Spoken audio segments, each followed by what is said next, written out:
Je n'oublierai jamais le silence glacial qui a suivi ces mots. « Grand-mère pue, elle sent le pipi !» La voix aiguë de mon petit-fils Lucas résonnait dans la salle à manger tandis que les visages autour de la table se tournaient vers moi. Certains riaient ouvertement, d'autres cachaient leur sourire derrière leurs mains. Mon fils Antoine a détourné le regard, gêné mais silencieux.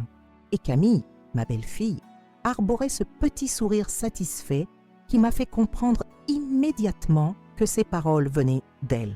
Je m'appelle Simone Moreau, j'ai 68 ans et pendant toute ma vie, j'ai fait passer ma famille avant tout. J'ai élevé mon fils avec amour dans cette maison à Lyon, préparé des milliers de repas, soigné des rhumes, écouté des problèmes, séché des larmes. Et voilà comment on me remerciait, par l'humiliation publique devant ma propre table. Ce soir-là était censé être spécial.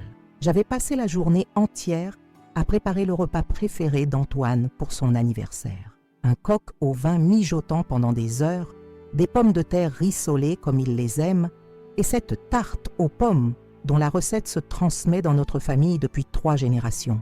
Mes mains ridées portaient encore les traces de farine quand j'ai servi le dessert. Ce moment précis où tout a basculé. La pièce sentait la cannelle et le beurre fondu, pas l'urine. Je le savais, mais comment se défendre face à une telle accusation? J'ai souri, comme j'ai toujours été habituée à le faire face aux difficultés. Les enfants disent parfois des choses étranges, ai-je murmuré, essayant de sauver les apparences, de faire comme si ce n'était qu'une petite plaisanterie innocente. Mais au fond de moi, quelque chose s'est brisé. Ce n'était pas la première pique, le premier affront. Depuis que Camille était entrée dans la vie de mon fils il y a 10 ans, elle avait méthodiquement travaillé à m'écarter. D'abord les petites remarques sur ma cuisine, un peu trop traditionnelle, puis les commentaires sur ma maison, qui aurait besoin d'être modernisée. Et maintenant, elle avait franchi une ligne en utilisant mon propre petit-fils contre moi.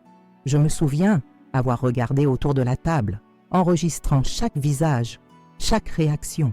Sophie, la sœur de Camille, semblait sincèrement mal à l'aise.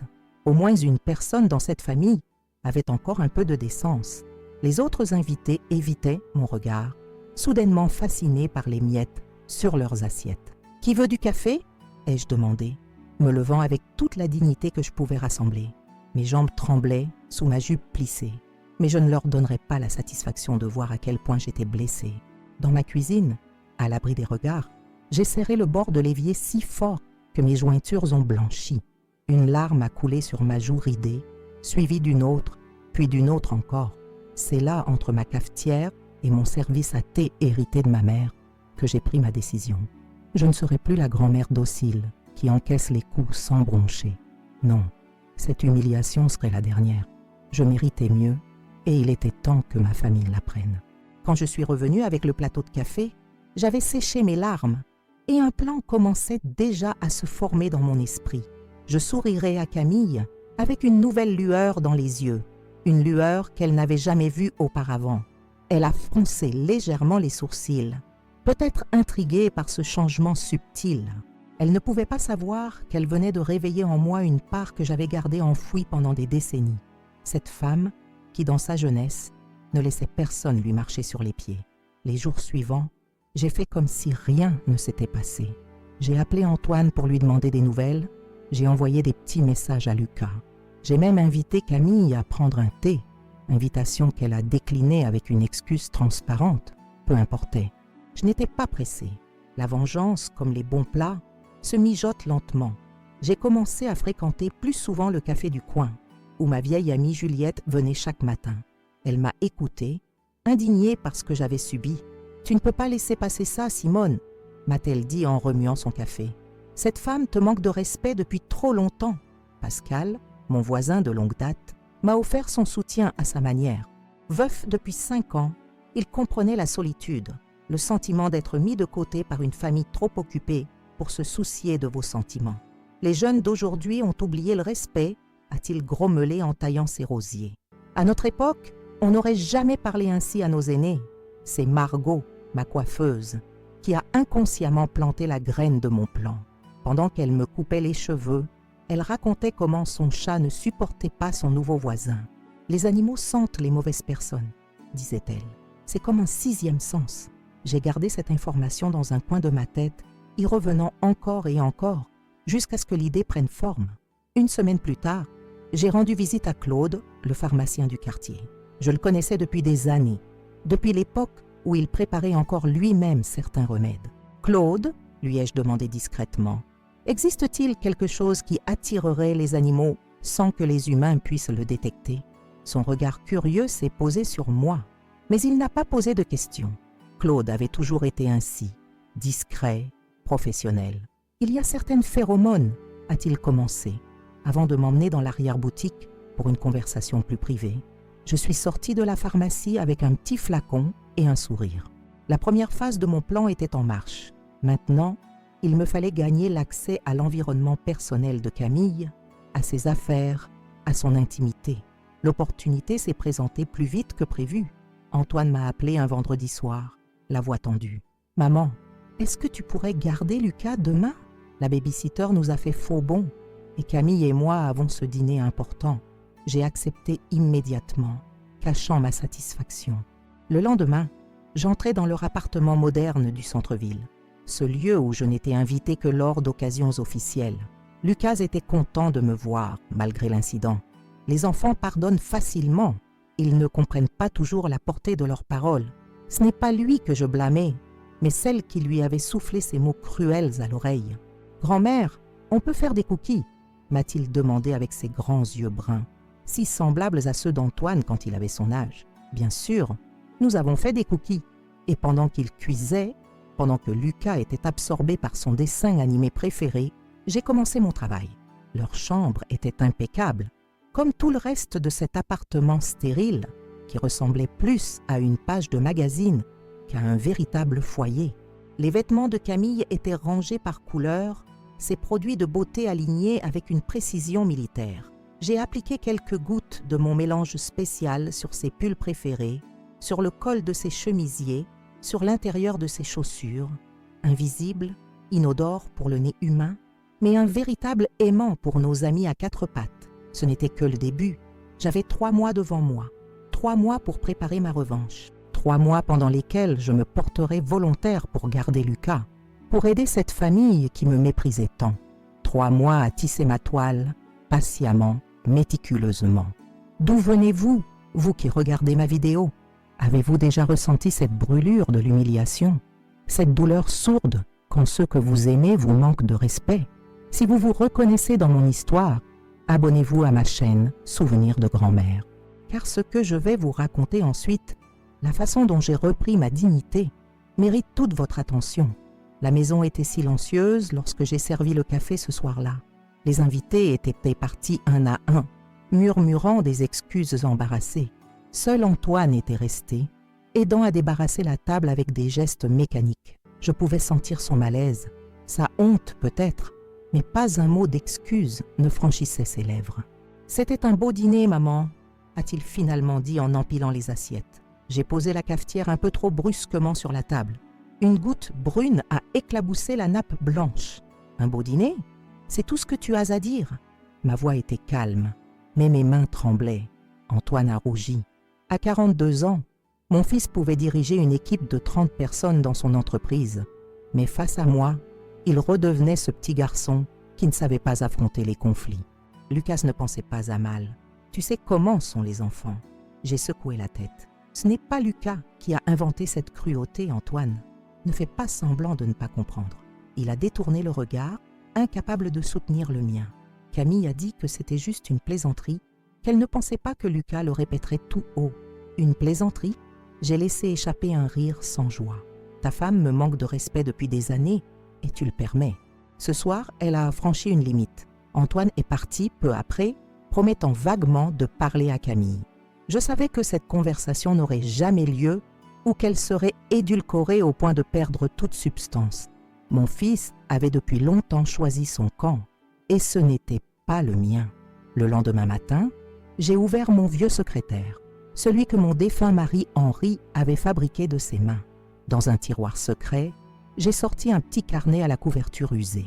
C'était là que j'avais commencé à noter, depuis des années, chaque remarque blessante, chaque invitation oubliée chaque regard condescendant de Camille, une chronique de ma lente mise à l'écart. Je l'ai feuilletée, page après page, de petites humiliations. Le jour où elle avait accidentellement renversé du vin sur ma robe préférée, la fois où elle avait réorganisé ma cuisine pendant mon absence, prétendant me rendre service, les nombreuses occasions où elle avait coupé court à mes histoires, me traitant implicitement de radoteuse devant les invités. J'ai refermé le carnet, soudain honteuse de ma passivité. Comment avais-je pu laisser cette situation perdurer? Par amour pour Antoine, par peur de perdre le peu de lien qui me restait avec mon petit-fils? Cette fois, c'était différent. Cette fois, je ne me tairais pas. Mais je ne voulais pas d'une confrontation directe qui ne ferait que confirmer l'image de la vieille acariâtre que Camille avait construite de moi. Non, ma vengeance serait plus subtile, plus élégante. Elle viendrait de l'intérieur.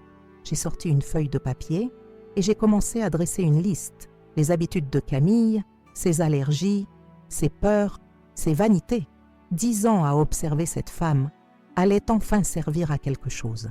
Ma première visite fut pour Juliette, mon amie d'enfance. Son appartement sentait la lavande et le pain frais. À 65 ans, elle avait conservé cette énergie bouillonnante qui l'avait toujours caractérisée. Ancienne professeure de chimie au lycée, Juliette avait gardé de cette époque un esprit méthodique et une passion pour les expériences. « Simone, quelle bonne surprise !» s'est-elle exclamée en m'ouvrant sa porte. Son sourire s'est figé en voyant mon expression. « Oh non, qu'est-ce qu'il s'est passé ?»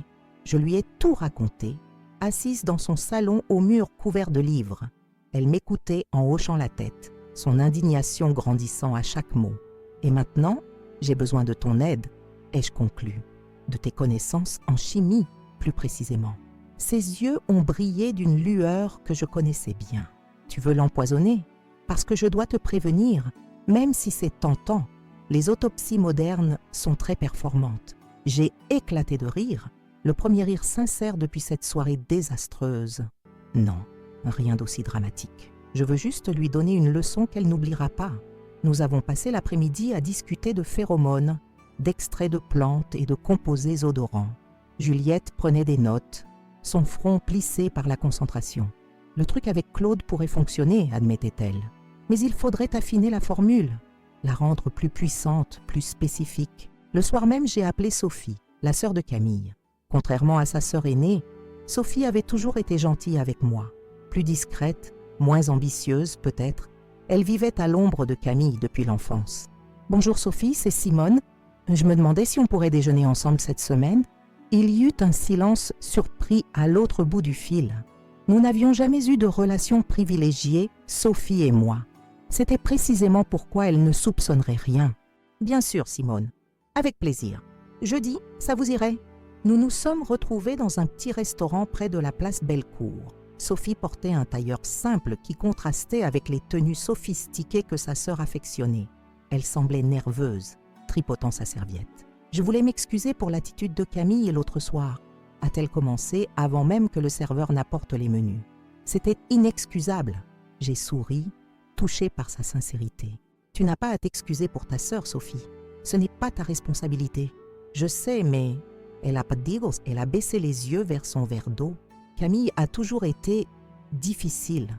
Depuis que nous sommes petites, nos parents lui passaient tout et elle n'a jamais appris à respecter les autres. C'était exactement ce que j'espérais entendre. Pendant les 2 heures qui ont suivi, j'ai écouté Sophie déverser des années de frustration fraternelle.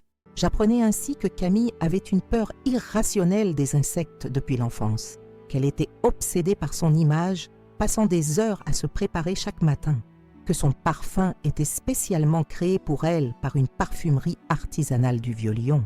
Elle serait dévastée si quelque chose venait à ternir sa précieuse image sociale, confiait Sophie, avec ce mélange de mépris et d'admiration que seule une sœur peut ressentir.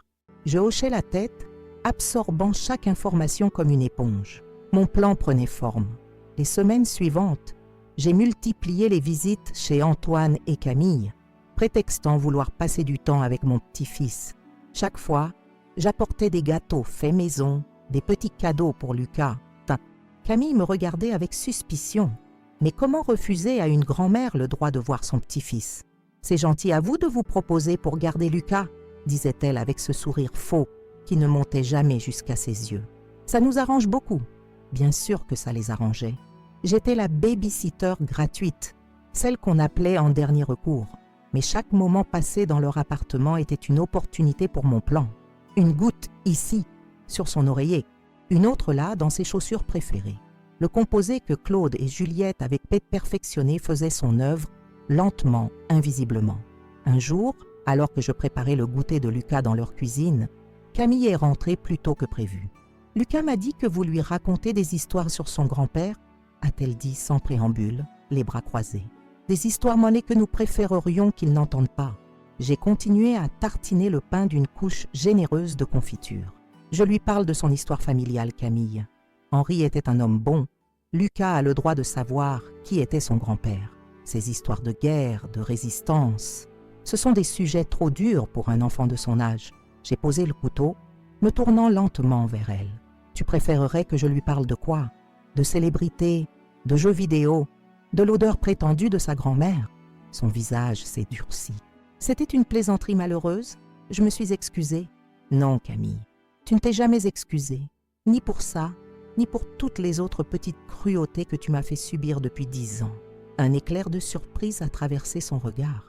Elle ne s'attendait pas à cette confrontation, à cette grand-mère qui osait enfin lui tenir tête. « Je ne vois pas de quoi vous parlez », a-t-elle répondu, la voix légèrement moins assurée. « Bien sûr que non.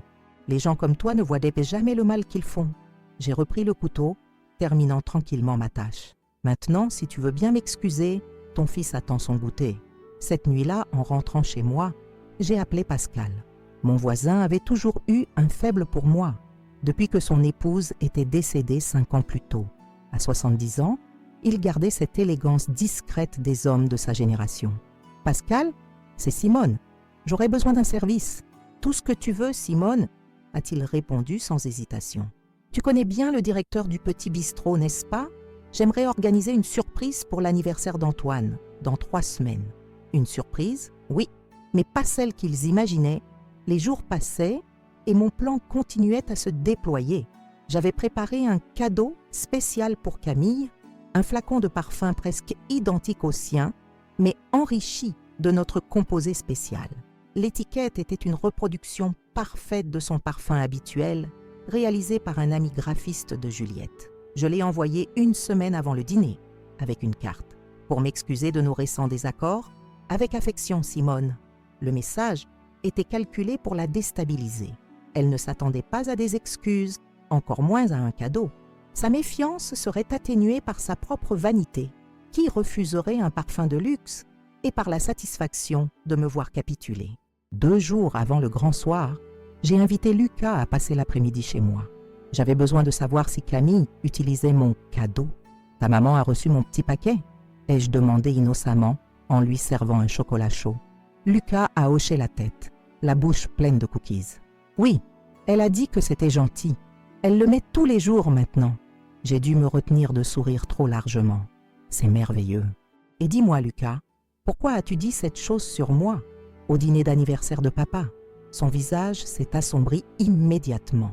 La honte et la culpabilité que j'y ai lues m'ont confirmé ce que je soupçonnais déjà. Ma maman m'a dit de le dire, a-t-il murmuré les yeux baissés. Elle a dit que ce serait une blague drôle. Je ne voulais pas, grand-mère. Je suis désolée. J'ai pris sa petite main dans la mienne. Ce n'est pas ta faute, mon chéri. Les adultes font parfois des erreurs. Même les mamans. Ce soir-là, j'ai ajouté une dernière touche à mon plan. Un appel à mon ami vétérinaire qui m'a donné le nom d'un dresseur de chiens. Une visite discrète au Petit Bistrot pour parler avec le chef, un ancien élève d'Antoine qui me connaissait bien. Tout était en place. Le jour du dîner d'anniversaire, je me suis préparée avec un soin particulier. J'ai choisi une robe bleu marine élégante, celle qu'Henri aimait tant. J'ai coiffé mes cheveux blancs en un chignon classique. Pas de parfum, je n'en aurais pas besoin.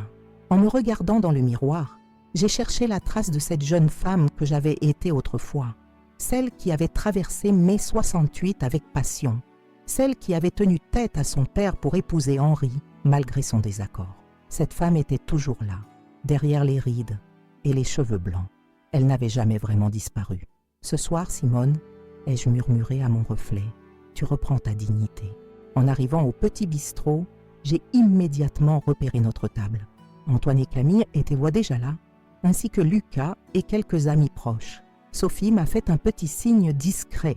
Elle ne savait rien de mon plan, bien sûr, mais sa présence me rassurait. Camille était resplendissante dans sa robe rouge. Son sourire s'est légèrement crispé quand elle m'a vue, mais elle s'est levée poliment pour m'embrasser. J'ai senti son parfum, mon parfum, et j'ai dû réprimer un sourire. « Vous êtes ravissante, belle maman », a-t-elle dit assez fort pour que tout le monde l'entende, toujours soucieuse des apparences. « Merci Camille, toi aussi, j'aime beaucoup ton parfum. » Une lueur de satisfaction a traversé son regard. « C'est celui que vous m'avez offert. » Un geste très attentionné. Le dîner a commencé normalement. Les conversations s'enchaînaient, le vin coulait. J'observais Camille du coin de l'œil, attendant les premiers signes. Ils n'ont pas tardé. D'abord, une mouche est venue tournoyer autour d'elle, puis une autre. Elle les chassait d'un geste agacé, tentant de rester concentrée sur la conversation.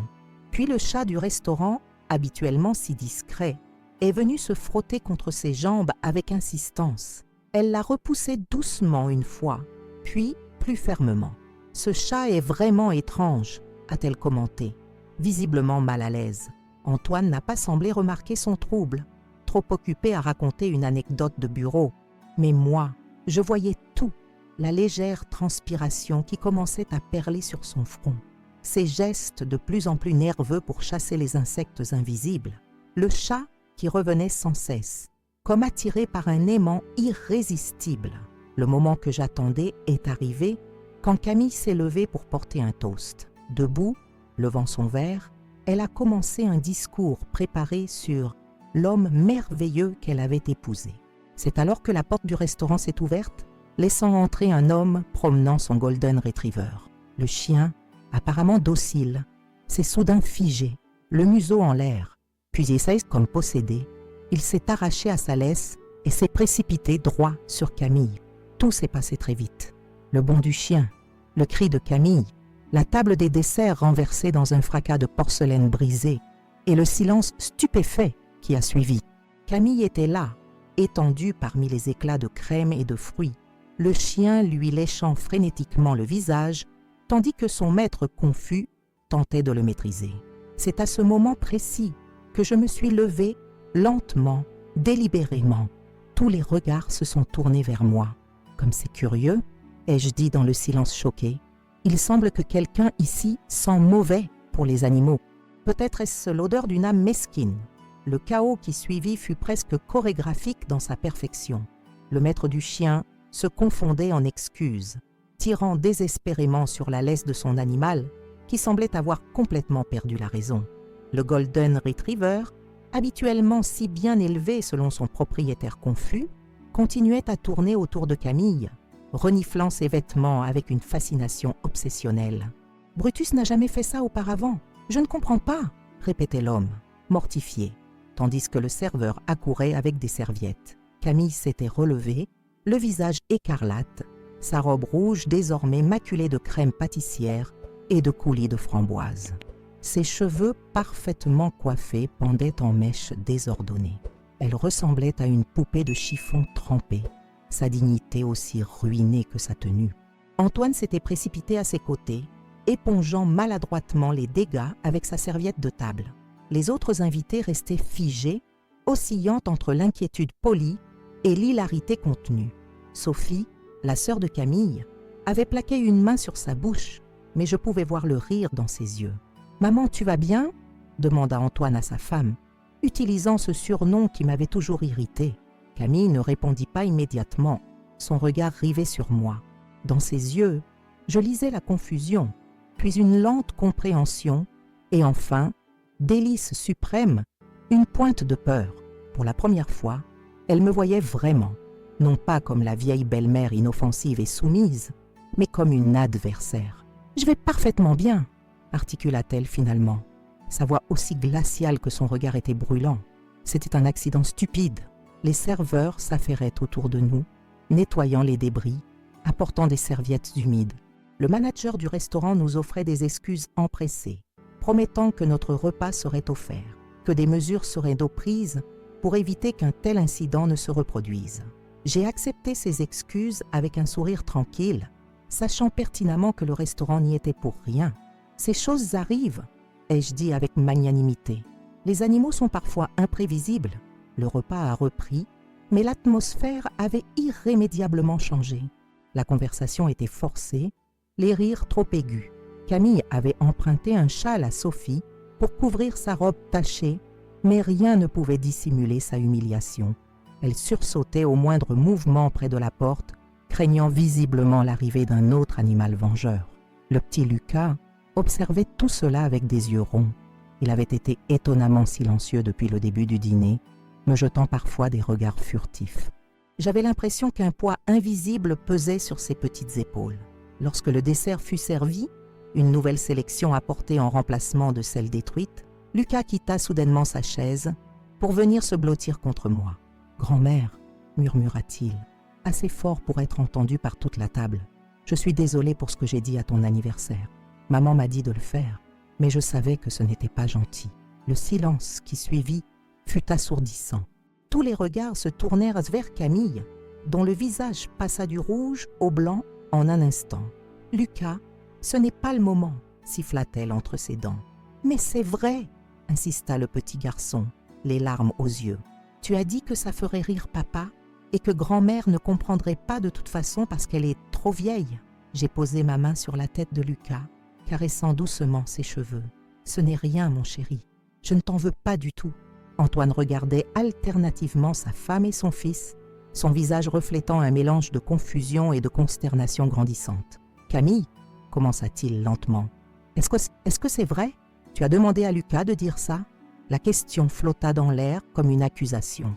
Camille se redressa, essayant de rassembler les lambeaux de sa dignité. « C'était une plaisanterie, Antoine. Je ne pensais pas qu'il le dirait vraiment tout haut. Certaines personnes sont tellement susceptibles. » Son regard glissa vers moi, venimeux. Une plaisanterie? La voix d'Antoine était inhabituellement dure. Humilier ma mère devant toute la famille, c'était censé être drôle? J'observais cette scène avec un mélange de satisfaction et de tristesse. La satisfaction de voir enfin mon fils défendre mon honneur. La tristesse de constater qu'il avait fallu en arriver là pour qu'il ouvre les yeux. Le reste du dîner se déroula dans une ambiance tendue. Camille tenta plusieurs fois de changer de sujet, de retrouver le contrôle de la situation, mais quelque chose s'était brisé. La façade de la famille parfaite s'était fissurée, révélant les laideurs cachées en dessous. Le trajet du retour fut silencieux. Antoine avait insisté pour me raccompagner chez moi, laissant Camille rentrer avec Sophie. Lucas s'était endormi sur la banquette arrière, épuisé par les émotions de la soirée. « Maman !» dit Antoine alors qu'il garait la voiture devant ma maison. « Je suis désolée, j'aurais dû remarquer ce qui se passait. J'ai regardé mon fils, cet homme que j'avais porté, nourri, élevé, cet homme qui avait choisi de détourner le regard pendant des années. Oui, tu aurais dû, ai-je répondu simplement. Mais il n'est jamais trop tard pour ouvrir les yeux, Antoine. Il a hoché la tête, l'air véritablement contrit. Je vais parler à Camille, sérieusement cette fois. Ce qu'elle a fait, ce n'est pas acceptable. Ce n'est pas juste ce qu'elle a fait, Antoine, c'est ce qu'elle fait depuis des années. Les petites remarques, les invitations oubliées, les regards méprisants. Il a baissé les yeux, incapable de soutenir mon regard. Je sais, je suppose que je ne voulais pas voir. C'est plus facile de ne pas voir, ai-je admis. Mais maintenant, tu dois choisir, pas entre elle et moi. Je ne te demanderai jamais ça, mais entre le mensonge confortable et la vérité inconfortable. Il m'a embrassé sur la joue avant de repartir, portant Lucas endormi dans ses bras. J'ai regardé la voiture s'éloigner, me demandant ce qui se passerait ensuite. Ma vengeance avait été exécutée à la perfection, mais ses conséquences dépassaient déjà ce que j'avais prévu. Le lendemain matin, Margot m'a appelé de bonne heure. Ma coiffeuse avait visiblement déjà eu vent des événements de la veille. « Simone, on dit que Camille a été attaquée par un chien au petit bistrot. C'est vrai? Les nouvelles voyagent vite dans notre petit quartier. » J'ai soupiré, préparant ma version officielle des faits. Pas exactement attaquée, mais Margot. Le chien était juste très intéressé par elle. C'était un incident malheureux. Fit Margot. clairement peu convaincu par cette explication édulcorée. Et c'est vrai aussi que Lucas a avoué devant tout le monde que sa mère lui avait dit de t'insulter. J'ai presque pu entendre le sourire dans sa voix. Margot n'avait jamais apprécié Camille, qui la traitait avec condescendance lors de ses rendez-vous au salon. Les enfants disent parfois des choses surprenantes, ai-je répondu, évasivement. Eh bien, si tu veux mon avis, elle l'a bien mérité.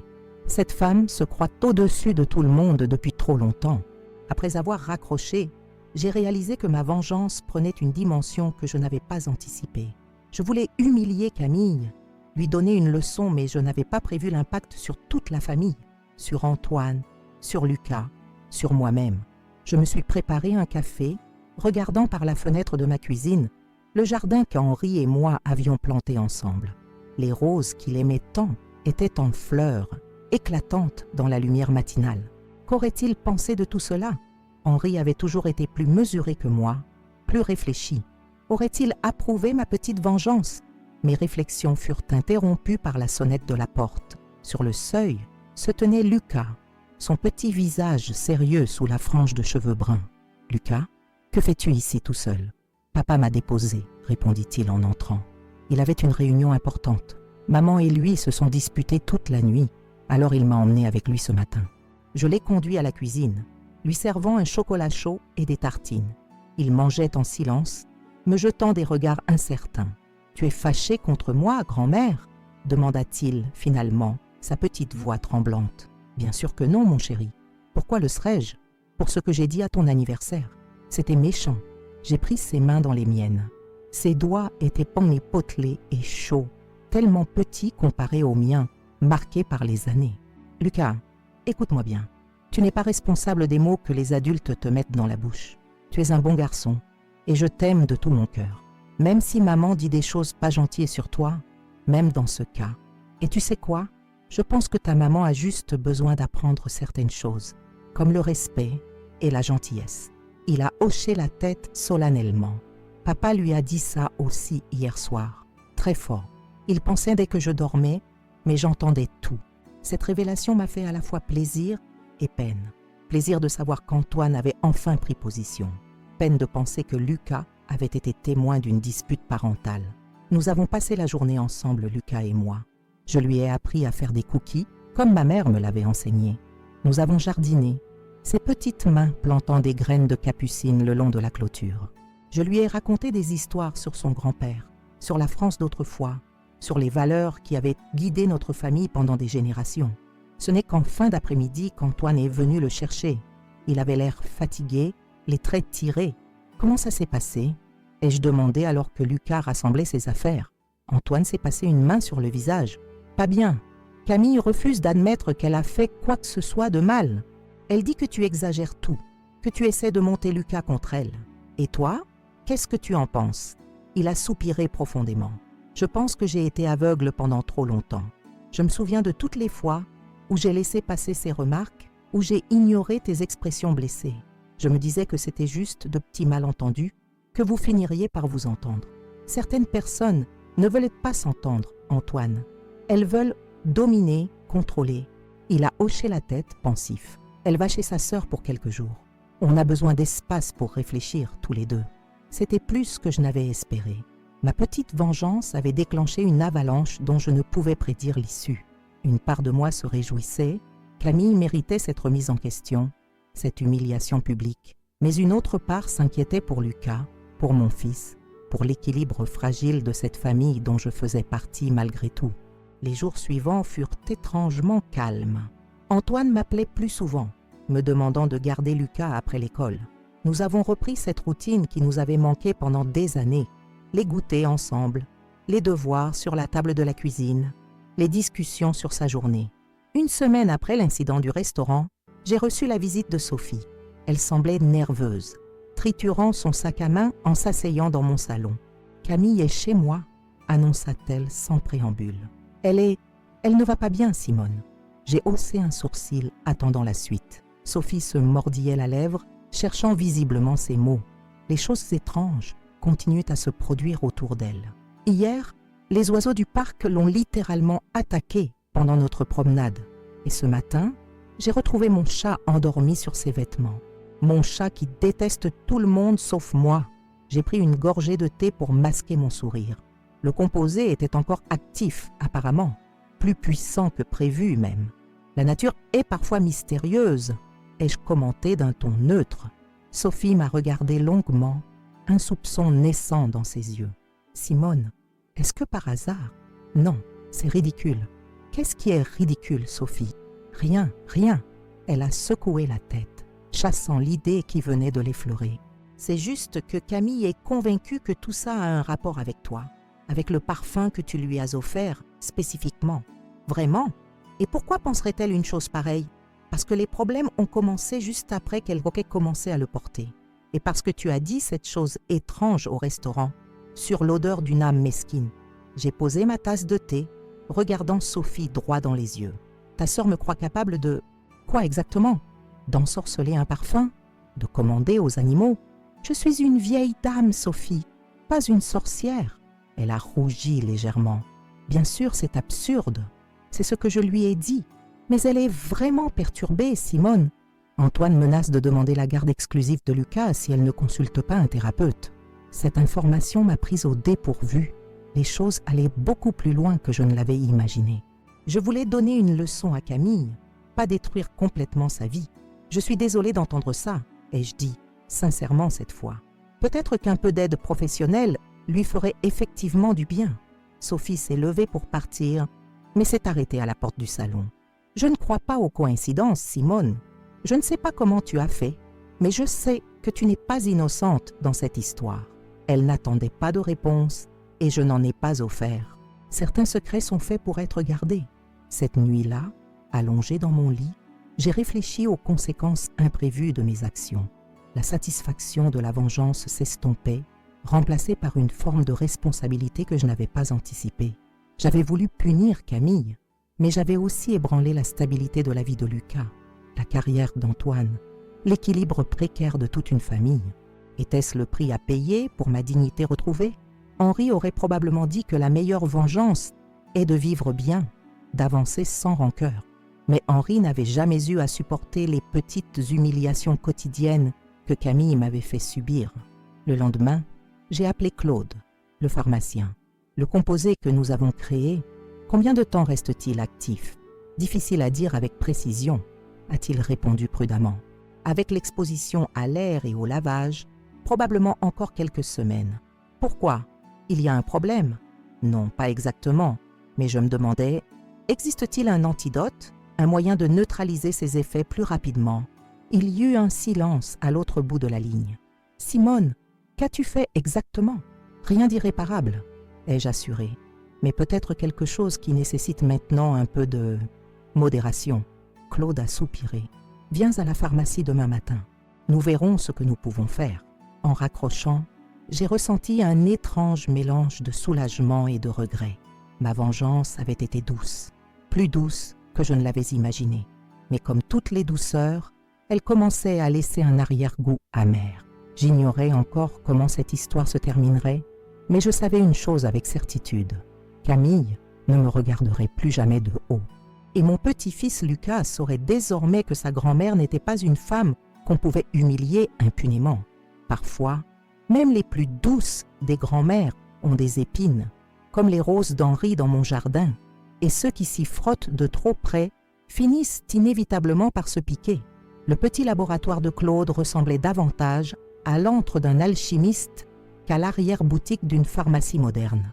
Des étagères croulant sous le poids de flacons étiquetés à la main, des mortiers de différentes tailles et cette odeur caractéristique, mélange d'eucalyptus, de camphre et d'autres essences indéfinissables. Claude y régnait comme un magicien bienveillant, dernier représentant d'une époque où les pharmaciens concoctaient encore eux-mêmes leurs préparations. Neutraliser les effets sera plus complexe que les créer, m'expliqua-t-il en ajustant ses lunettes sur son nez aquilin. La chimie est comme la vie, Simone. Il est toujours plus facile de briser que de reconstruire. J'observais ses mains expertes mélanger des liquides ambrés dans un petit flacon en verre bleu. Ces mêmes mains m'avaient préparé des sirops pour la toux quand Antoine était petit, avaient compté des pilules pour Henri pendant sa maladie, m'avaient tendu des somnifères après son décès. Tu ne m'as jamais vraiment dit ce que tu as fait avec notre petit mélange, remarqua-t-il sans lever les yeux de son travail. C'est probablement mieux ainsi. Il émit un petit rire. Tu sais que tout le quartier parle de l'incident au petit bistrot et des problèmes persistants de ta belle-fille avec les animaux. Les nouvelles vont vite, surtout quand elles sont savoureuses. Il referma soigneusement le flacon et me le tendit. Voilà, ce n'est pas un antidote miracle, mais ça devrait accélérer la dégradation du composé. Quelques gouttes dans sa lessive, son bain, son shampoing, et les effets devraient s'atténuer progressivement. Je pris le flacon, soudain hésitante. Merci Claude, mais je ne suis pas encore certaine de vouloir l'utiliser. Il me regarda par-dessus ses lunettes, avec cette expression qu'il réservait autrefois aux mères trop anxieuses qui venaient le consulter pour des remèdes miracles. Simone, la vengeance est comme un plat épicé, délicieuse sur le moment, mais qui peut causer des brûlures persistantes si on en abuse. Toujours aussi philosophe, souris-je en glissant le flacon dans mon sac. Je te dois combien pour cette préparation? Rien du tout. Disons que c'est ma contribution à ce que j'imagine être une cause juste. Henri serait fier de te voir défendre ton honneur. Cette remarque me toucha plus qu'il ne pouvait l'imaginer. Henri, mon roc, mon complice de toujours, aurait-il approuvé mes méthodes? J'aimais à penser que oui, qu'il aurait peut-être même ri de cette vengeance élaborée. Mais une petite voix me rappelait aussi sa sagesse, sa capacité à pardonner. En sortant de la pharmacie, je croisai Juliette qui entrait justement. Son visage s'illumina en me voyant. « Simone, je t'ai appelé hier soir. Tu n'as pas répondu. » Désolée, j'étais préoccupée par les conséquences de notre petit tour de magie. Elle baissa la voix, bien qu'il n'y eût personne d'autre dans la boutique à cette heure matinale. Sophie est venue me voir. Elle se doute de quelque chose. Elle m'a rendu visite aussi. Elle est perspicace, plus que sa sœur manifestement. Juliette émit un petit rire. « Alors, comment te sens-tu? Vengée? Apaisée ?» Je réfléchis un instant, cherchant les mots justes. Soulagée peut-être, mais aussi préoccupée. Les choses ont pris une ampleur que je n'avais pas anticipée. Juliette passa son bras sous le mien alors que nous sortions. « Tu sais ce qu'on dit? Fais attention à ce que tu souhaites, car tu pourrais bien l'obtenir. » Nous avons marché en silence jusqu'au café du coin, notre rituel matinal. La serveuse nous connaissait bien, apportant nos commandes habituelles, sans même que nous ayons à les formuler. Un expresso serré pour Juliette, un café crème pour moi. Antoine a menacé de demander la garde exclusive de Lucas, confiai-je une fois installé. Juliette écarquilla les yeux. À ce point, je croyais qu'il s'agissait juste d'une petite leçon d'humilité. C'est ce que je croyais aussi. Mais apparemment, cet incident a fait ressortir des tensions plus profondes dans leur couple. « Tu te sens coupable ?» Sa question était directe, sans jugement. J'ai fixé mon café, observant le motif que la crème formait à sa surface. Pas vraiment coupable, non. Camille méritait une leçon. Mais je m'inquiète pour Lucas, pour Antoine. Je ne voulais pas détruire une famille. Tu n'as rien détruit, Simone. Tu as juste révélé des fissures qui existaient déjà. Si leur mariage s'effondre à cause d'un incident impliquant un chien et quelques mouches, c'est qu'il n'était pas si solide que ça au départ. Ces paroles étaient logiques, mais ne suffisaient pas à apaiser totalement mon inquiétude. J'avais obtenu ma revanche, certes, mais à quel prix? Cette question continua de me hanter pendant les jours qui suivirent. Antoine m'appelait chaque jour, me demandant si je pouvais garder Lucas après l'école. J'acceptais toujours avec joie, savourant ces moments retrouvés avec mon petit-fils. Nous cuisinions ensemble, faisions ses devoirs, et parfois, quand la journée avait été longue, il s'endormait sur mon canapé, sa petite tête reposant sur mes genoux. C'est lors d'un de ces après-midi tranquilles que Camille s'est présentée à ma porte, sans prévenir. Elle semblait différente. Ses vêtements habituellement impeccables étaient froissés, ses cheveux moins soigneusement coiffés, ses traits tirés par la fatigue. « Bonjour Simone », dit-elle, d'une voix qui tentait de rester assurée. « Antoine m'a dit que Lucas était ici. Il fait sa sieste », répondis-je, surprise par cette visite inattendue. « Tu veux entrer ?» Elle hésita un instant, puis acquiesça. Je la conduisis au salon, où elle s'assit sur le bord du fauteuil, comme prête à s'enfuir à tout moment. Je remarquai qu'elle portait des gants, malgré la douceur de cette journée de fin de printemps. Une précaution contre d'éventuels contacts avec des animaux, sans doute. « Tu veux du thé ?» proposai-je, plus par politesse que par réelle hospitalité. « Non, merci, je ne reste pas. » Elle regarda autour d'elle, s'attardant sur les photos de famille dispersées sur les étagères. Des images d'Henri et moi jeunes, d'Antoine enfant et plus récemment de Lucas. Je voulais juste te parler, seul à seul. Je m'assis en face d'elle, attendant la suite. Le silence s'étira, pesant, jusqu'à ce qu'elle prenne une profonde inspiration. « Je sais ce que tu as fait, » dit-elle abruptement. « Le parfum, les animaux, tout ça. Je ne peux pas le prouver, mais je sais que c'était toi. » Je la regardais sans ciller. « Et qu'est-ce que j'aurais fait exactement, selon toi ? Ne joue pas les innocentes. Ce parfum que tu m'as offert, il y avait quelque chose dedans, quelque chose qui attire les animaux comme des aimants. Camille, écoute-toi. Tu crois vraiment qu'une femme de 68 ans a mis au point une substance chimique capable de contrôler le comportement des animaux, juste pour se venger d'une remarque désobligeante ? Elle se mordit la lèvre, visiblement en proie au doute. Formulée ainsi, son accusation semblait en effet absurde. « Je ne sais pas comment tu as fait, » persista-t-elle, « mais je sais que ce n'est pas une coïncidence. Parfois, l'univers a sa propre façon de rétablir l'équilibre, » répondis-je calmement. « Appelle ça karma, justice poétique ou simple hasard. » Elle me fixa intensément, cherchant sur mon visage une confirmation de ses soupçons. Je lui rendis bras et son regard, imperturbable. Après quelques instants, elle détourna les yeux. « Sophie dit que je deviens paranoïaque, que je devrais voir quelqu'un. » Sa voix tremblait légèrement. « Antoine menace de me quitter si je n'accepte pas de consulter. » Je ressentis une pointe de culpabilité en voyant son désarroi. Ma vengeance avait peut-être dépassé mes intentions. Peut-être que parler à un professionnel ne serait pas une mauvaise idée, suggérai-je doucement. Pas parce que tu es paranoïaque, mais parce que nous traversons tous des périodes difficiles qui nécessitent un soutien extérieur. Elle me lança un regard surpris, sans doute étonné par cette absence d'hostilité. Je ne comprends pas. Tu devrais être heureuse de me voir souffrir. Après tout ce que... Elle s'interrompit, mais le reste de sa phrase flottait dans l'air entre nous. Après tout ce que je t'ai fait subir, je ne prends aucun plaisir à voir souffrir qui que ce soit, Camille. Même toi. C'était la vérité, réalisai-je avec une certaine surprise. Ma satisfaction initiale s'était évanouie, remplacée par une forme de lassitude.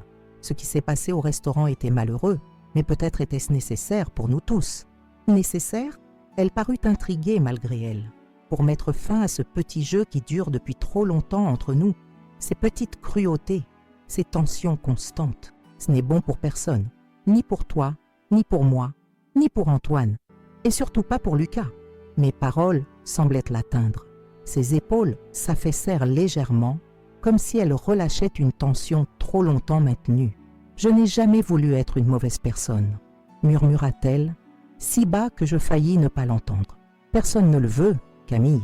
C'est juste que, quand j'ai rencontré Antoine, il parlait de toi comme si tu étais parfaite, la mère idéale.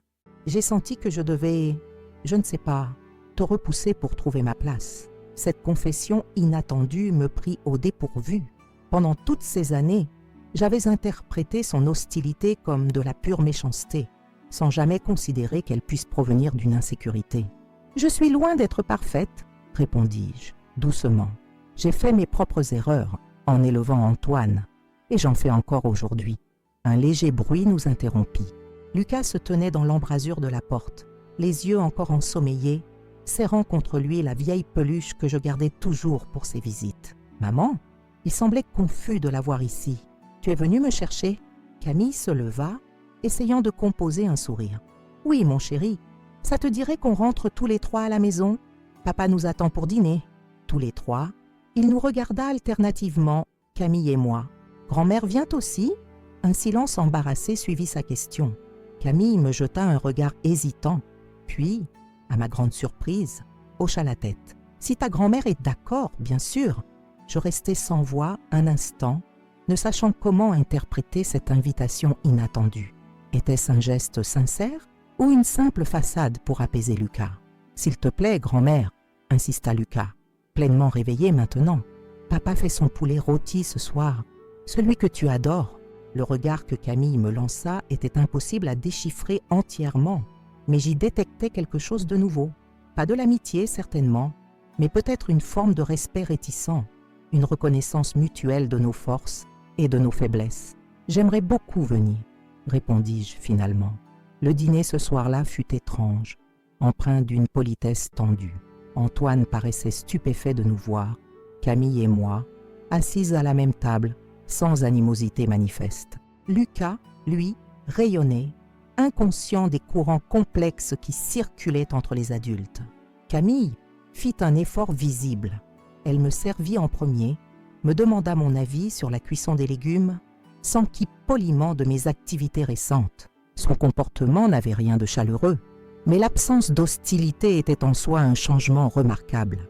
Après le repas, alors qu'Antoine donnait son bain à Lucas, nous nous retrouvâmes seuls dans la cuisine, rangeant la vaisselle dans un silence inconfortable.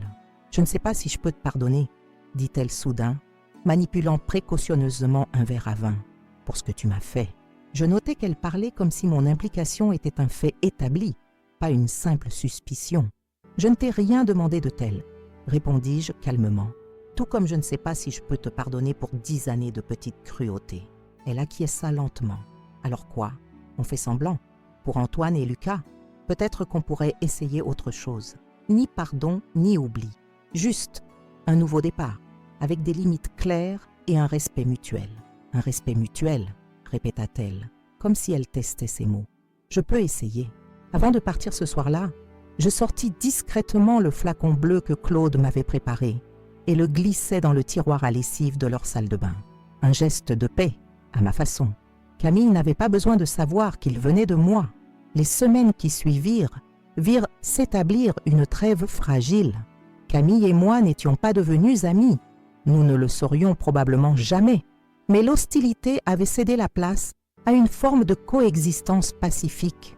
Les problèmes avec les animaux s'estompèrent progressivement, grâce aux neutralisants ou simplement au temps qui passait, je ne saurais le dire. Antoine semblait soulagé, quoique perplexe face à ce changement soudain dans notre dynamique. Un soir, alors qu'il me raccompagnait après un dîner de famille, il me questionna directement. « Qu'est-ce qui s'est passé entre Camille et toi? Vous êtes passé de la guerre froide à... Je ne sais même pas comment décrire ça. Une paix armée ?» suggérai-je avec un sourire. « Quelque chose comme ça, oui. » Il secoua la tête, incrédule. « Je ne comprends pas. Après l'incident du restaurant, j'étais convaincu que c'était la fin de toute relation civilisée entre vous deux. Les gens peuvent changer, Antoine. Parfois, il faut juste un catalyseur. »« Un catalyseur ?» répéta-t-il, pensif. « Comme un chien fou qui se jette sur ta femme pendant un dîner d'anniversaire ?»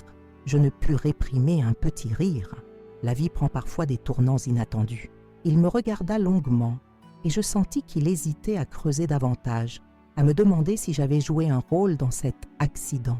Mais il se contenta de m'embrasser sur la joue. « Quoi qu'il se soit passé, je suis heureux que vous ayez trouvé un terrain d'entente. Lucas aussi. » En rentrant chez moi ce soir-là, je m'arrêtai un moment dans le jardin, contemplant les étoiles qui commençaient à apparaître dans le ciel crépusculaire. L'air était doux, parfumé par les roses qu'Henri avait plantées tant d'années auparavant. Je me demandais ce qu'il aurait pensé de toute cette histoire, de ma vengeance calculée, puis de cette réconciliation inattendue. Je l'imaginais secouer la tête avec ce demi-sourire qu'il avait toujours quand j'avais fait quelque chose d'impétueux. « Tu ne changeras jamais, ma Simone, » aurait-il dit, « toujours à faire les choses à ta façon. Peut-être avais-je eu tort de chercher vengeance. Peut-être avais-je eu raison, ou peut-être que la question du bien et du mal n'était pas pertinente ici. J'avais agi selon mon cœur, avec mes forces et mes faiblesses, comme nous le faisons tous. Une chose était certaine, plus jamais Camille ne permettrait à Lucas de dire que sa grand-mère sentait le pipi, et plus jamais je ne me laisserais traiter avec mépris dans ma propre famille. Nous avions toutes les deux appris quelque chose de précieux. Comme dit le proverbe, on attrape plus de mouches avec du miel qu'avec du vinaigre. Ironie du sort, dans mon cas, c'était littéralement vrai. L'été était arrivé avec sa chaleur enveloppante, transformant Lyon en une ville de contraste. Les places étaient inondées de soleil, tandis que les ruelles étroites offraient des zones d'ombre bienvenues. J'avais toujours aimé cette saison où la ville semblait ralentir son rythme, où les terrasses des cafés débordaient jusque tard dans la soirée, où les rires résonnaient le long des quais de la Saône. 2 mois s'étaient écoulés depuis l'incident au petit bistrot. 2 mois durant lesquels la relation entre Camille et moi avait évolué d'une manière que personne n'aurait pu prévoir. Nous n'étions pas devenus amis, non, mais un respect mutuel s'était installé, comme une trêve silencieuse après des années de guerre froide. Ce matin-là, je prenais mon café sur la petite terrasse de mon jardin quand mon téléphone sonna. C'était Antoine. « Maman, j'espère que je ne te dérange pas. »« Jamais, tu le sais bien, » répondis-je en écoutant les oiseaux qui chantaient dans le cerisier. « Je voulais savoir si tu serais libre dimanche prochain, pour l'anniversaire de Lucas. » « Bien sûr que je serai là. J'ai déjà préparé son cadeau. Une collection de livres d'aventure qu'il convoitait depuis des mois. En fait, il y eut une hésitation dans sa voix. « Camille aimerait organiser la fête chez vous, si ça ne te dérange pas.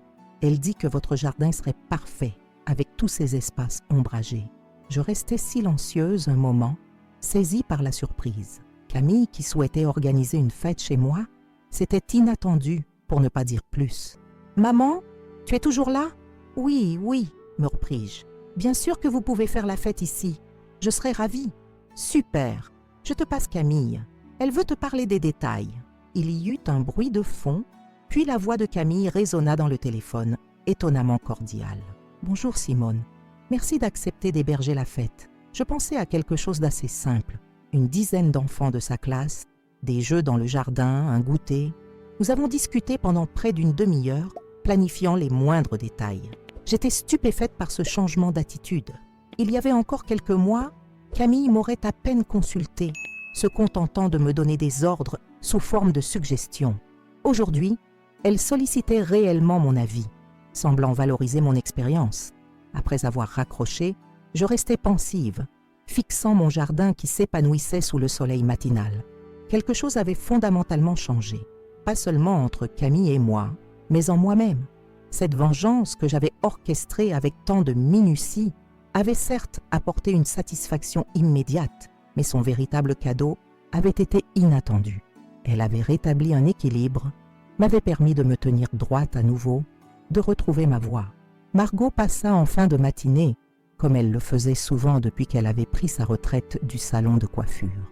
À 68 ans, nous avions le même âge, mais elle conservait cette énergie bouillonnante qui la caractérisait depuis toujours. « Alors comme ça, tu vas accueillir la fête d'anniversaire de Lucas ?» demanda-t-elle en s'installant dans un fauteuil de jardin. « Camille qui organise une fête chez toi ? Je n'aurais jamais cru voir ça de mon vivant. »« Les gens changent, » répondis-je simplement. « Pas tant que ça, à moins d'avoir une bonne raison. » Elle me lança un regard perçant par-dessus ses lunettes. « Tu ne m'as jamais vraiment dit ce qui s'était passé au petit bistrot. Tout le quartier parle encore de ce chien qui s'est jeté sur Camille comme s'il était possédé. » Je souris énigmatiquement. Parfois, la vie nous réserve d'étranges coïncidences. Coïncidences, hein? Elle n'était pas dupe. Et ces coïncidences ont quelque chose à voir avec tes visites chez Claude ou avec tes longues discussions avec Juliette, notre ancienne prof de chimie. Margot, tu as toujours eu trop d'imagination. Elle éclata d'un rire sonore. Et toi, tu as toujours été trop discrète. Mais peu importe. L'important, c'est que cette pain-bêche ait enfin appris sa leçon. Dans les jours qui précédèrent la fête, ma maison devint le théâtre d'une activité frénétique. Je nettoyais, rangeais, préparais, non pas par obligation mais par plaisir. Cela faisait des années que je n'avais pas reçu autant de monde chez moi, surtout des enfants. L'idée de voir mon jardin rempli de rires et de cris joyeux me remplissait d'une excitation que je n'avais pas ressentie depuis longtemps. La veille de la fête, Camille vint me livrer le gâteau qu'elle avait commandé chez le pâtissier. Je remarquai immédiatement qu'elle ne portait plus de gants, cette protection qu'elle avait adoptée après ses mésaventures avec les animaux. Apparemment, le neutralisant de Claude avait fait son effet. J'ai pensé qu'on pourrait l'installer ici, à l'ombre, suggéra-t-elle en désignant la petite table sous la tonnelle. « Parfait, » approuvai-je. Je sortirai ma nappe brodée, celle avec les petits oiseaux. Lucas l'adore. Un silence s'installa entre nous. Pas tout à fait confortable, mais dépourvu de cette tension qui caractérisait autrefois nos échanges. « Simone, » commença-t-elle avec une hésitation inhabituelle. « Je voulais vous dire, enfin, vous remercier. » « Me remercier? Pourquoi? Pour ne pas avoir dit à Antoine, pour l'incident. » Elle fixait ses mains, évitant mon regard. « Pour ce que j'ai fait dire à Lucas ce soir-là, à votre anniversaire. » Antoine ne sait toujours pas que c'était prémédité, que j'avais instruit Lucas. Je la considérais longuement. Alors, elle pensait que j'avais gardé le secret sur ce point. Intéressant. En réalité, Antoine savait tout. Lucas lui avait tout raconté dans les jours qui avaient suivi l'incident du restaurant. Mais visiblement, mon fils avait choisi de ne pas confronter sa femme à ce sujet, préférant peut-être préserver leur fragile réconciliation. Ce qui s'est passé cette nuit-là appartient au passé, Camille. Nous avons toutes les deux fait des choix dont nous ne sommes peut-être pas fiers. Elle hocha la tête, semblant comprendre le message implicite. J'avais mes secrets, elle avait les siens, un pacte silencieux, une reconnaissance mutuelle de nos transgressions. En tout cas, merci d'accepter d'héberger la fête. Lucas est tellement excité. C'est normal, c'est mon petit-fils. J'accentuais légèrement ce dernier mot. Un rappel subtil du lien qui nous unissait, Lucas et moi. Un lien que rien ni personne ne pourrait jamais briser. Le jour de la fête arriva, apportant avec lui un soleil éclatant et une chaleur estivale. Dès 10 heures, ma maison fut envahie par les préparatifs. Antoine installait des guirlandes dans les arbres du jardin. Camille décorait les tables avec des ballons multicolores, tandis que je préparais les plateaux de friandises et de boissons. Les premiers invités arrivèrent peu après-midi, de petits garçons excités et leurs parents portant des paquets colorés. Lucas accueillait tout le monde avec une fierté évidente, montrant la maison de grand-mère, comme s'il s'agissait d'un palais dont il détenait les clés. Je l'observais évoluer parmi ses amis, si grand déjà à 8 ans, si vif, si semblable à Antoine au même âge. Et pourtant, je voyais aussi l'influence de Camille en lui, cette assurance sociale, cette façon de se tenir au centre d'un groupe. Il avait pris le meilleur de ses deux parents. La fête battait son plein quand je remarquai une silhouette familière qui franchissait le portillon du jardin. C'était Sophie, la sœur de Camille, accompagnée d'un homme que je ne connaissais pas. Elle m'aperçut et vint à ma rencontre, un large sourire aux lèvres. « Simone, quelle magnifique fête! Camille m'a dit que c'était ton idée d'utiliser le jardin. » J'allais corriger cette petite déformation de la réalité, mais je me retins. Si Camille souhaitait présenter les choses ainsi à sa sœur, soit. Cela faisait partie de notre arrangement tacite. « Ton jardin est vraiment magique, » continua Sophie, en admirant les roses qui grimpaient le long du mur. On dirait un petit paradis secret en plein cœur de Lyon. Henri l'avait conçu ainsi, expliquai-je. Un refuge, un îlot de paix. Sophie me présenta l'homme qui l'accompagnait. Thomas, un collègue de travail devenu récemment plus qu'un ami, à en juger par les regards qu'ils échangeaient. Elle semblait heureuse, épanouie, loin de l'ombre de sa sœur aînée où elle avait si longtemps vécu. Camille m'a raconté pour, vous savez, l'incident au restaurant, murmura-t-elle, quand Thomas s'éloigna pour se servir un verre. Et tout ce qui a suivi. Vraiment? Et qu'a-t-elle dit exactement? Sophie eut un petit sourire complice. Que vous aviez eu une conversation franche, que vous aviez mis les choses à plat. Elle a même admis qu'elle n'avait pas toujours été, disons, très respectueuse envers vous. Un aveu de la part de Camille? Voilà qui était nouveau. Je me demandais jusqu'où allait cette soudaine introspection. Elle a changé, vous savez, poursuivit Sophie. Pas seulement envers vous, elle est plus, plus humble, plus attentive aux autres. Antoine aussi l'a remarqué. J'acquiesçais, observant Camille qui distribuait des parts de gâteau aux enfants. Elle souriait, riait même, d'un rire qui semblait sincère, dépourvu de cette note forcée que j'avais si souvent perçue auparavant. Les épreuves nous transforment parfois, commentai-je simplement. Elles nous ramènent à l'essentiel. Le clou de la fête fut le moment où Lucas ouvrit ses cadeaux, assis en tailleur sur la grande couverture étendue sous le cerisier. Ses exclamations de joie résonnaient dans le jardin à chaque nouveau paquet découvert. Quand vint le tour de mon cadeau, la collection de livres d'aventure soigneusement emballés dans du papier illustré de pirates, ses yeux s'illuminèrent. « Grand-mère, comment tu as su? Une grand-mère sait toujours ce qui fait plaisir à son petit-fils, » répondis-je en lui ébouriffant les cheveux. Il se jeta dans mes bras, me serrant fort contre lui.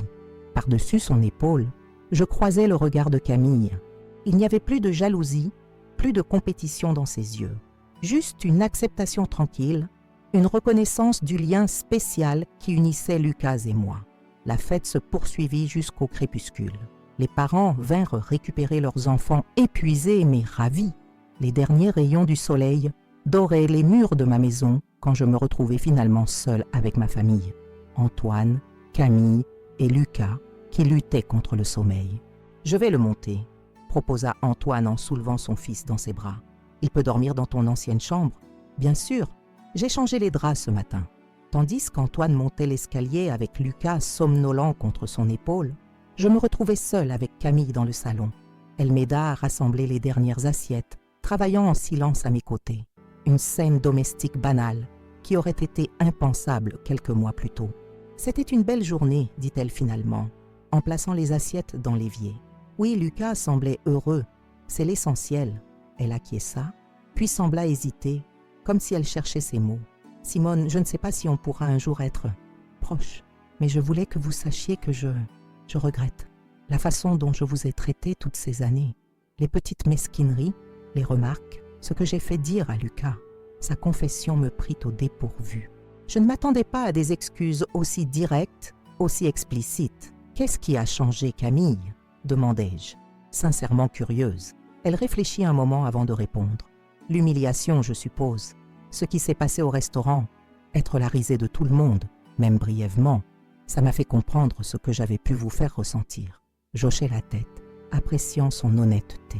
L'empathie est souvent née de l'expérience personnelle. Et puis, il y a eu cette conversation avec Antoine, après l'incident. Il m'a dit des choses, des vérités que je ne voulais pas entendre, sur ma façon de vous traiter, mais aussi sur d'autres aspects de mon comportement. Comment j'affecte les gens autour de moi. Elle passa une main lasse sur son visage. Je ne suis pas fière de la personne que j'étais devenue, Simone. Et même si je ne serai jamais parfaite, je veux au moins essayer d'être meilleure. Je la regardais longuement, cherchant et trouvant la sincérité dans ses yeux. Ma vengeance avait eu des effets que je n'avais pas prévus, des répercussions plus profondes que la simple humiliation que j'avais recherchée. Elle avait déclenché une véritable remise en question chez Camille. « Nous avons tous droit à une seconde chance, » dis-je finalement. « C'est ce qui fait de nous des humains, cette capacité à apprendre, à évoluer. » Elle sourit, un sourire timide, mais réel. « Je suis contente que Lucas ait une grand-mère comme vous. Il a besoin de votre sagesse, de vos valeurs. Je n'ai pas eu cette chance avec mes grands-parents. » Cette confession, plus que toutes ces excuses, me toucha profondément. La reconnaissance de mon rôle dans la vie de Lucas, de l'importance de ce lien intergénérationnel, c'était peut-être le plus beau cadeau qu'elle pouvait m'offrir. Antoine redescendit peu après, nous trouvant en train de finir la vaisselle dans un silence paisible. « Lucas dort comme une pierre, annonça-t-il. La journée l'a épuisé. Nous pourrions rester dormir ici, suggéra Camille à ma grande surprise. Si ça ne dérange pas Simone, bien sûr. Pas du tout, répondis-je spontanément. La chambre d'amis est toujours prête. Cette nuit-là, longtemps après que tout le monde se fut couché, je restais assise sur la terrasse, contemplant mon jardin baigné par la lumière argentée de la lune. La maison n'avait pas été aussi vivante, aussi remplie depuis des années. J'entendais au loin le léger ronflement d'Antoine. Il avait toujours ronflé, même enfant, et les craquements familiers du vieil escalier. Je pensais à Henri, à ce qu'il aurait dit de cette journée. Je l'imaginais assis à mes côtés, sa main ridée tenant la mienne, ses yeux pétillants de cette malice qui ne l'avait jamais quitté. « Tu vois, Henri, murmurai-je dans la nuit, parfois, les choses s'arrangent de la façon la plus inattendue. La brise nocturne agita doucement les branches du cerisier, comme si Henri me répondait à sa manière. Je souris, me sentant soudain en paix, réconcilié non seulement avec Camille, mais aussi avec moi-même. Ma vengeance avait porté ses fruits, mais pas de la façon que j'avais imaginée. Elle m'avait rendu ma dignité, certes, mais elle avait aussi ouvert une porte vers quelque chose de nouveau, d'inattendu, une famille réunifiée, un respect mutuel, et peut-être, avec le temps, une forme d'affection. Comme quoi, même à 68 ans, la vie pouvait encore réserver des surprises. Et celle-ci était la plus douce de toutes. Voilà comment s'achève l'histoire de ma petite vengeance, mes chers amis. Une vengeance née d'une humiliation profonde, orchestrée avec patience et exécutée avec précision. Qui aurait pensé que cette phrase cruelle prononcée par mon petit-fils lors d'un dîner de famille, « Grand-mère pue », elle sent le pipi, mènerait à une telle transformation dans nos vies. J'ai 68 ans et pendant 10 longues années, j'ai subi les petites cruautés quotidiennes de ma belle-fille Camille, ses regards condescendants, ses remarques désobligeantes, ses invitations oubliées. Comme beaucoup de personnes âgées, j'avais fini par accepter cette situation, par me taire pour préserver une paix familiale illusoire. J'avais laissé ma dignité s'éroder lentement, jusqu'à ce soir fatidique où la limite a été franchie.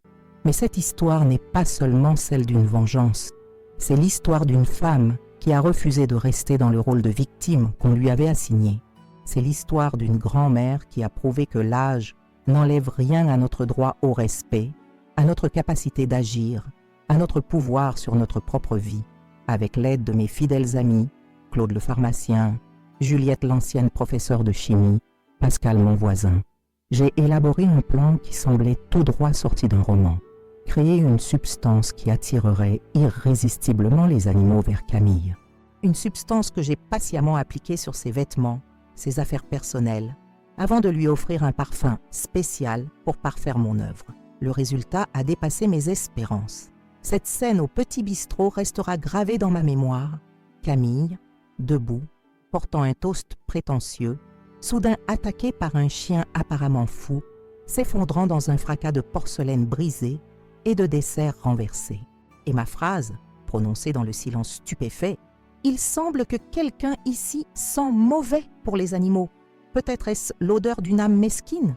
Mais la véritable surprise est venue ensuite. Ce que j'avais conçu comme une simple humiliation s'est transformé en catalyseur de changements profonds. Mon fils Antoine a enfin ouvert les yeux sur le comportement de sa femme. Mon petit-fils Lucas a trouvé le courage de dire la vérité. Et Camille elle-même a été confrontée à ses propres actions, d'une manière qu'elle ne pouvait plus ignorer. Ce qui a suivi fut inattendu, non pas une rupture familiale comme je l'avais craint, mais une lente réconciliation. Pas une amitié miraculeuse entre Camille et moi, nous sommes trop différentes pour cela, mais l'établissement d'un respect mutuel, d'une reconnaissance de nos forces et de nos faiblesses, de notre humanité commune. La fête d'anniversaire de Lucas dans mon jardin a marqué un tournant décisif. Voir ma maison remplie de rires d'enfants, voir ma famille réunie, voir Camille me remercier sincèrement et reconnaître ses torts, c'était une victoire bien plus douce que la vengeance que j'avais initialement recherchée. Cette histoire m'a appris plusieurs leçons précieuses que je souhaite partager avec vous. Premièrement, notre âge ne définit pas notre pouvoir. À 68 ans, j'ai trouvé en moi une force et une détermination que je croyais perdues. N'acceptez jamais d'être traité avec moins de respect simplement parce que vous avez des cheveux blancs et quelques rides. Deuxièmement, parfois, il faut savoir se défendre. La gentillesse et la patience sont des vertus, mais elles ne doivent pas nous transformer en paillassons sur lesquels les autres s'essuient les pieds. Établir des limites n'est pas de la méchanceté, c'est du respect de soi. Troisièmement, les relations humaines sont complexes et peuvent évoluer de façon surprenante. Si l'on m'avait dit, le soir où Lucas a prononcé ces mots cruels, que quelques mois plus tard Camille et moi trouverions un terrain d'entente, j'aurais ri d'incrédulité. Et pourtant, aujourd'hui notre famille n'est pas parfaite. Aucune famille ne l'est. Mais elle est plus authentique, plus équilibrée. Je peux enfin être la grand-mère que je souhaite être pour Lucas, sans interférence hostile. Antoine semble plus heureux, plus en paix, et Camille elle-même paraît avoir gagné en profondeur, en conscience de son impact sur les autres. Si vous vivez une situation similaire, si vous vous sentez dévalorisé, humilié par des proches, sachez que vous n'êtes pas seul. Sachez aussi que vous avez le droit de vous défendre, de réclamer le respect qui vous est dû. Pas nécessairement par une vengeance élaborée comme la mienne. Je ne la recommande pas à tout le monde, mais par une affirmation tranquille et déterminée de votre valeur. Et maintenant, chers amis qui avez suivi mon histoire jusqu'au bout, j'aimerais vous demander quelque chose. Si mon récit vous a touché, s'il a résonné en vous d'une manière ou d'une autre, abonnez-vous à ma chaîne Souvenirs de grand-mère.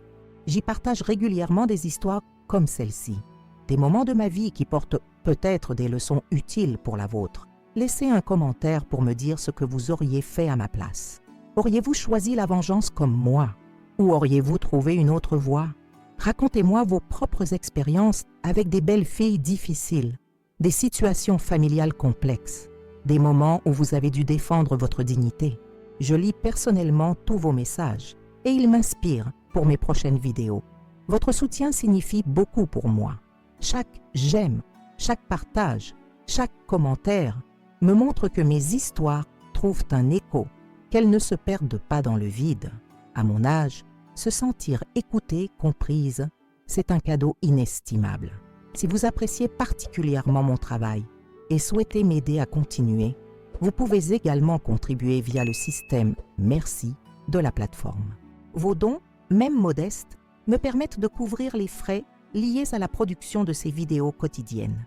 Du matériel technique à l'aide que je reçois pour le montage, car mes vieux doigts ne sont plus aussi habiles avec la technologie.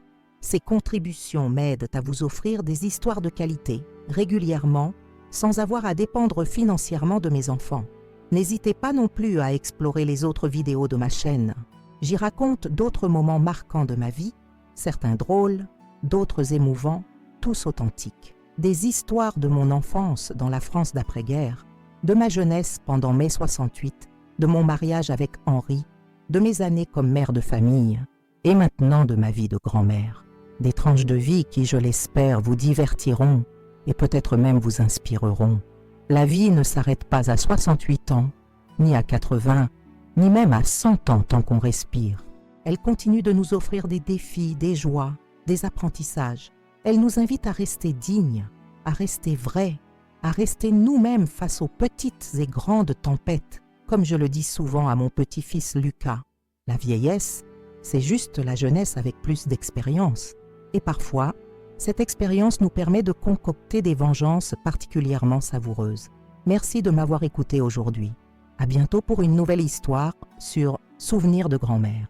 Et n'oubliez pas, on n'est jamais trop vieux pour se faire respecter.